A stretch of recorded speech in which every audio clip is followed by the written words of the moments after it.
भक्ति मार्ग चैनल में आपका स्वागत है। आज हम बात करेंगे मोक्ष कैसे प्राप्त होता है और भौतिक जीवन में भोग हम कैसे प्राप्त कर सकते हैं। शिव पुराण के अनुसार इस संसार में आने के बाद हर व्यक्ति की यह इच्छा होती है कि उसे जीते जी संसार के समस्त भौतिक सुखों की प्राप्ति हो और मरने के बाद मोक्ष की प्राप्ति हो।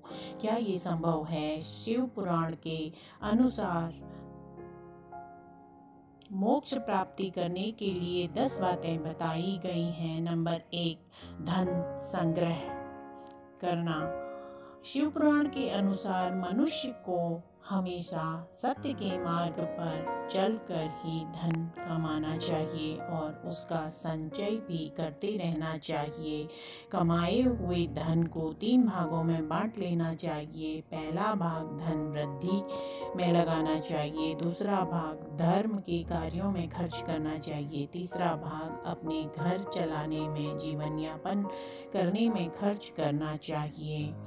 नंबर 2, क्रोध और गुस्से का त्याग। शिव पुराण में कहा गया है कि मनुष्य को कभी भी क्रोध नहीं करना चाहिए और न ही किसी को क्रोध उत्पन्न करने वाले शब्द बोलने चाहिए। क्रोध से मनुष्य के विवेक का नाश होता है।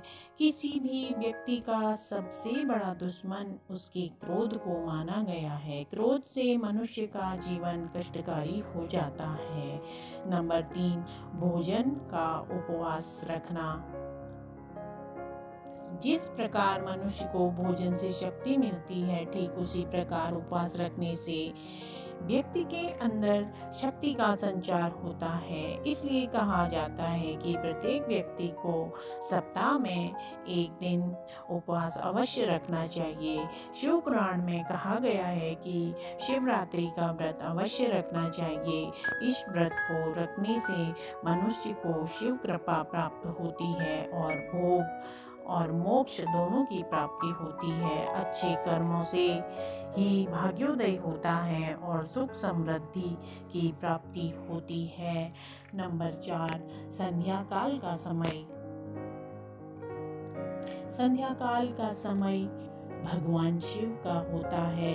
इस समय भगवान शिव अपने तीसरे नेत्र से तीनों लोकों को देख रहे होते हैं और नंदी व समस्त शिव गणों के साथ पूरे ब्रह्मांड का भ्रमण कर रहे होते हैं। इस समय व्यक्ति को अच्छे कर्म करने चाहिए, जैसे सत्संग, पूजा पाठ, दान इत्यादि। यदि कोई व्यक्ति संध्या काल में पाप कर्म करता है तो उसे परेशानियों का सामना करना पड़ता है।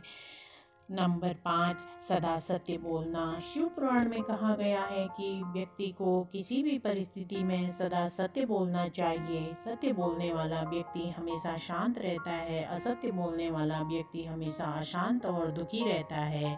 असत्य बोलना एक तरह से पाप कर्म ही है। असत्य का साथ देने वाले व्यक्ति भी महापाप का भागीदार होता है। नंबर 6, निष्काम कर्म करना। निष्काम कर्म वह होता है जिसको करने में हमारा कोई स्वार्थ निहित ना हो। शिव पुराण के अनुसार व्यक्ति को कोई भी कार्य करते समय सिर्फ अपने कार्य को साक्षी बनाना चाहिए, उसमें स्वहित नहीं देखना चाहिए। मनुष्य अपने अच्छे या बुरे कर्मों के लिए स्वयं उत्तरदायी होता है। कोई भी कर्म करते समय व्यक्ति को ये नहीं सोचना चाहिए उसे कोई नहीं देख रहा है, क्योंकि उसे भगवान अवश्य देख रहे होते हैं। नंबर 7, अनावश्यक इच्छाओं का त्याग करना। किसी भी व्यक्ति को दुख का कारण उसकी अनावश्यक इच्छाएं होती हैं। हमें अनावश्यक इच्छाओं का त्याग करना चाहिए। मनुष्य की अनावश्यक इच्छाएं ही अहंकार, क्रोध, ईर्ष्या इत्यादि को जन्म देती हैं और मनुष्य को परेशान करती हैं। कामनाओं का त्याग करके ही व्यक्ति को परम सुख की अनुभूति होती है। नंबर 8, मोह का त्याग। शिव पुराण में कहा गया है व्यक्ति को किसी न किसी वस्तु अथवा परिस्थिति से मोह होता है और यही मोह उसकी पीड़ा का कारण बनता है। मोक्ष की प्राप्ति के लिए मनुष्य को सांसारिक मोह का त्याग करना बहुत जरूरी है। नंबर 9, सकारात्मक कल्पना करना। शिव पुराण के अनुसार जो व्यक्ति जैसी अपनी जिंदगी में कल्पना करता है वैसा ही कर्म भी करता है और वह उसी तरह का बन जाता है। इसलिए हमेशा सकारात्मक सोच ही रखना चाहिए। भगवान शिव जी कहते हैं, मनुष्य के द्वारा की गई कल्पना उसके ज्ञान से भी ज़्यादा महत्व रखती है, क्योंकि मनुष्य जैसा सोचता है वैसा ही कर्म भी करता है। इसलिए सकारात्मक सोच जरूरी है।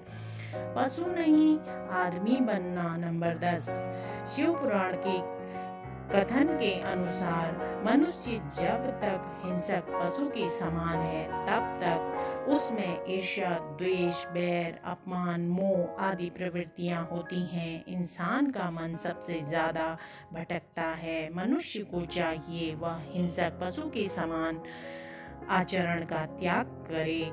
मनुष्य को ऐसे आचरण का त्याग करने के लिए भक्ति और ध्यान के मार्ग को अपनाना चाहिए। यही मनुष्य को परम सुख की प्राप्ति कराता है। आज यहीं तक। हमारे चैनल को लाइक कीजिए, शेयर कीजिए, सब्सक्राइब कीजिए और कमेंट करके हमारा उत्साहवर्धन कीजिए। धन्यवाद।